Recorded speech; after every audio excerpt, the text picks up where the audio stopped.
Juan Kapitulo 6, versikulo 35. Si Jesus miingon kanila, "Ako mao ang pan nga naghatag sa kinabuhi. Ang muari kanako dili nagayod gutomon, ug ang mutuo kanako dili nagayod uhawon." Pan sa kinabuhi.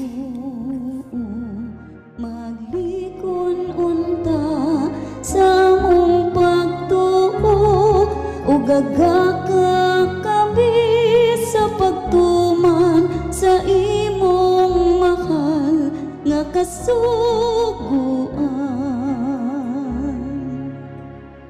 Ginumanaa kaninyo. Santos ng Ebanghelyo sumala ni San Marcos. May pipila ka mga tao nga nagdala og mga bata ngadto kang Hesus aron sila hikapon niya. Apan gikasab-an sila sa mga tinun-an. Pagkaalinggat ni Jesus ni ini, nasuko siya. Imiingon siya mga tinun-an, "Paariya kanako ang mga bata, ay sila did-i, kang gihirian sa Dios, ila sama ni ining mga bata. Timan ininyo kini, ang dili mo dawat sa paghari sa Dios sama sa usa ka bata, dili may sakop ni ini. Unya iyang gipangugos sa mga bata, kitapion ang iyang mga kamot kanila, o gipanlanginan sila." Ang Ebanghelyo sa Ginoo. Pasalamati ang Ginoo, kay siya maayo, ang iyang gugma mulungtad, hangtod sa kahangturan. Pasalamati ang Diyos sa tanang mga Diyos, ang iyang gugma malungtaron.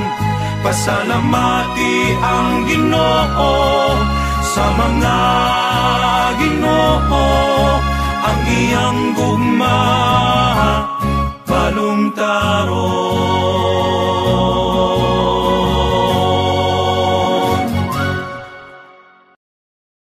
Makapangutana kita, kung sa mag-ianaa sa mga bata, ang termino nga bata, mga bata o gagmayng mga bata, gisgutan isip, sumbanan sa pagdisipulo.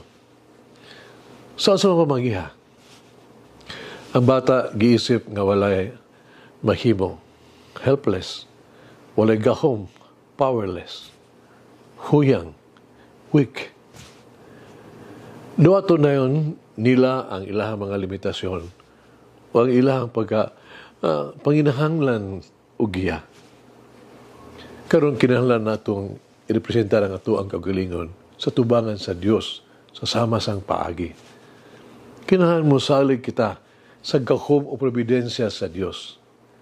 Kinahanglan nga kita mo salig yun kaniya. Kung mutarikod kita sa Dios, sigurado gayong mapakyas kita. Apan kung mahiusa kita sa Dios, sigurado usab gyud mulampos kita. Uban sa Dios, luwas kitang tanan. Stable na ning tanan o kitang tanan maluwas gayud. Pero kung wala ang Dios, wala kita. Kita walay mahimo. Kitang tanan wala tayo panaganon o depensa. Ang sa kabata kanunay yung masaligon ni adto mas magulang kaniya. Ni adto magatiman kaniya pag-ayo. O ni adto sang na gitanaw. Gituman niya ang ilang mga pulong. Iya paganay silang sundon. Gidawat sa mga bata na kinahanglan nga sila panalipdan o giyahan. Karon, kinahanglan usab natong representar ang ato ang kagalingon ngadto sa Dios sa samang paagi. Kinahanglan musalig kita sa Dios, musalig sa iyang mga pamaagi o kabubuton, ang iyang kabubuton ato siyang dawaton kanunay, ay mga plano. Uban sa Dios, kita mapanalipdan pag-ayo. Kita mahimong mga plano nga kitagana na nato. Dapat ito ibutang ato ang kagalingon paglaom diha sa Dios. Kinahanglan ibutang nato ang atong pagtuo sa mga pulong sama sa mga bata. Kinahanglan usab natong tumanon ug sundon ang iyang mga sugo, ang iyang tunob. Ug sama sa mga bata, kinahanglan usab natong sundon si Jesus. Sa ito pa, buhaton ang iyang gisulti o magpakinabuhi kung giunsa niya pagpakinabuhi sa yuta. Ito na sugulanon, nga makapakaikag kayo sa kinabuhi sa usa ka martir. Ngayon lang siya Leonidas. Usa ka gabi, miluhod siya tubad sa iyang natulog nga anak. Mahigugmaon, umatinahuron niyang gihagkan ang dughan sa natulog niyang anak. Sa diyang nakita sa iyang mga kauban, ang gibuhat ni Leonidas, gibuhatan nila siya, ganun dili man sa aping o sa agtang. Si Leonidas mitubag, kinahanglan mahibalaan nimo nga ang kasing-kasing sa usa ka bata, usa ka mahigugmaon og santuaryo sa balaang espiritu. Mga hagit sa kinabuhi. Kanunay ba natong dad-o ng ato ang mga anak o ato ang mga minahal sa kinabuhi ngadto sa Dios ug sa simbahan? Bagahin ba kita og panahon o paningkamot sa pagpaila sa ato ang mga minahal sa kinabuhi sa ato ang katolikong pagtuo? Mag-ampo kita.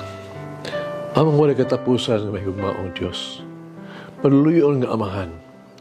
Nagatuman sa imong sugo. Tuguti ang among mga bata nga muanhi. Gibayaw ko kanimo ang tanang mga anak. Palagini sila palihog. Bantayi sila o panalipdi sila. Panalipdi sila sa peligro o kadaot. Luwasa sila sa sakit o kasakit. Himua, nga sila mutubo ng mahimsog ug malipayon, dungagi ang ilahang grasya ug kaalam. Palangini ang ilahang mga ginikanan. Tabangi ang ilahang mga ginikanan sa paghatag kanila ug pagkinamaayo nga kinabuhi. Tultuli sila sa paggiya sa ilahang mga anak sa makanunayon nga gugma ug pag-amuma. Sa pag-andam kanila sa pagpuyo sa pagtuo nga katoliko, paghatag kanila og mas maayo ug luwas nga kaugmaon ug sa paggiya kanila ngadto sa kinabuhi nga balaan. Palangini kadtong mga tao silang palibot.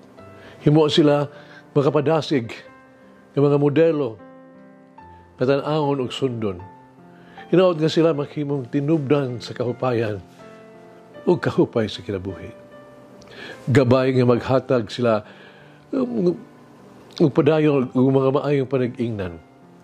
Hinaot nga sila mudala kanila ngadto sa kaluwasan, seguridad, ug labaw tanan ngadto kanimo Dios. Amen.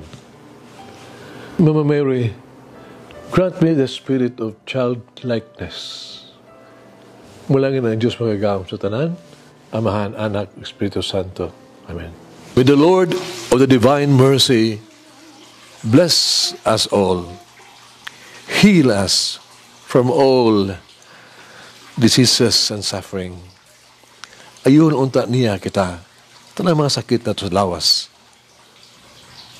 o sa kalag, body and soul. In the name of the Father, the Son, and of the Holy Spirit. Jesus, I trust in you. Amen. Whoever eats the bread of life will never hunger, says the Lord. Kay galaan inyong nabati ang pagpaambit ug hamubong pamalakas malandong sa pulong sa Dios, pinaagi sa tulumanon, pan sa kinabuhi, nga gidumala ni Monsignor Daddy Silva. Hangtod na usab sa sunod higayon, daghang salamat. The bread of life